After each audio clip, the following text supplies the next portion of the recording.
Tinapay mula sa langit. A daily morning devotion with CRC Family.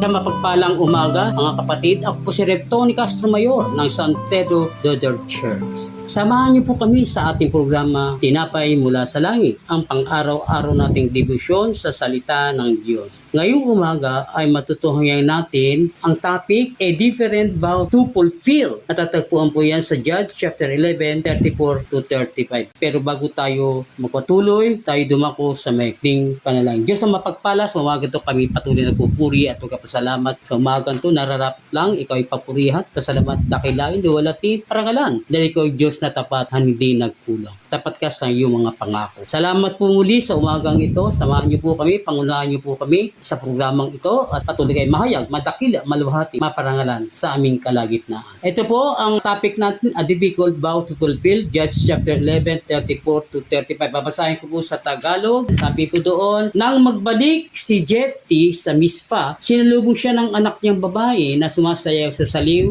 ng kanyang taburin. Siya lamang ang anak ni Jephthah. Verse 35, nang makita siya ni Jephthah, hinapak niya ang kanyang kasuotan at buong paghihinakpis na sinabi, anak ko, kay bigat na bagay nitong ginawa mo sa akin. Ngayon, naipangako kay Yahweh na ihahandog ko sa kanya ang unang kasambahay kong sasalubong sa akin. Tignan po natin, ano po nangyari? Kasi po, nangako po siya sa verse 13 ng 11:30. Ang sabi niya doon, nangako si Jephthah kay Yahweh ng ganito, kapag niloob ninyo na malupig ko ang mga amunitang ito. Verse 31, susunuin ko bilang handog sa inyo ang unang sasalubong sa akin sa pag-uwi ko. Pinagtagumpay siya ni Yahweh laban sa mga Amonita. Si Jephthah po, o si Jephthah sa English, 6 years judge sa Israel. Sa tribu siya ni Manasseh. Alam natin si Manasseh, anak ni Joseph, pinanganak na sila sa Egypt. Kaya si Jephthah, a warrior man of God, tulad po nila David, Gideon, Joshua, warrior men of God. So, makikita po natin ang ginawa, nagtagumpay siya laban sa kanilang mga kaway sa Amonita.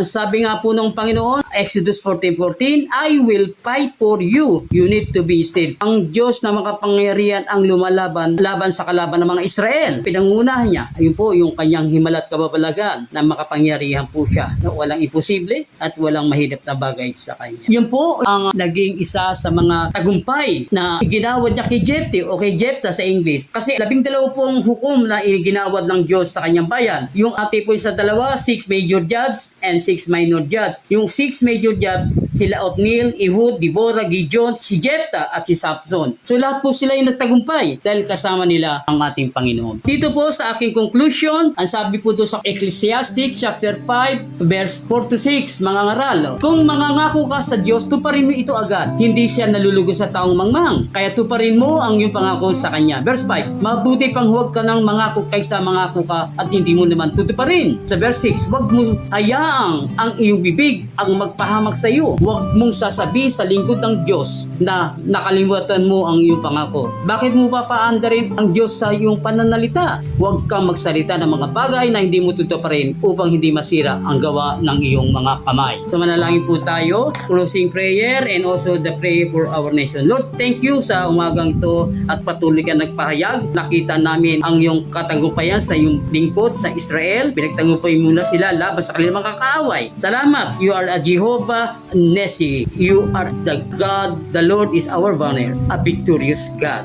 Thank you God sa matagumpay na iyong misay sa umagang ito. Lord, we continue to lift up our nation kung saan kami po ay may mga problemang kinakaharap. Oil crisis, political crisis. Lord, ikaw may kontrol na ito. Sa iyo walang imposible at walang mahirap na bagay sa iyo. Kami may tiwala sa iyo na meron kang magagawa, meron kang ikikilos sa aming bansa. Maging mapayapa po ang aming bansa. Yun po ang aming dalangin at patuloy mong pagpalain, biyayaan ang aming bansang Pilipinas. Salamat po sa masagang pagpapalabiyaya na aming natatanggap mula sa iyo. Salamat po sa pangalan ni Jesus. Maraming salamat po sa inyong pakikibahagi sa ating programa. Lagi po natin pagninalayan ang salita ng Diyos mula sa ating puso dahil lubos ang nagiging kaunawaan natin dito. Muli po niyo kaming samahan bukas sa pagninilay ng kanyang mga salita dito sa programang Tinapay Mula sa Langit. Malaya po ninyong i-share ang video na ito upang kayo rin ay maging pagpapala sa sa iba. Pagpalain po tayo lahat ng ating Panginoon. Magandang umaga. God bless everyone.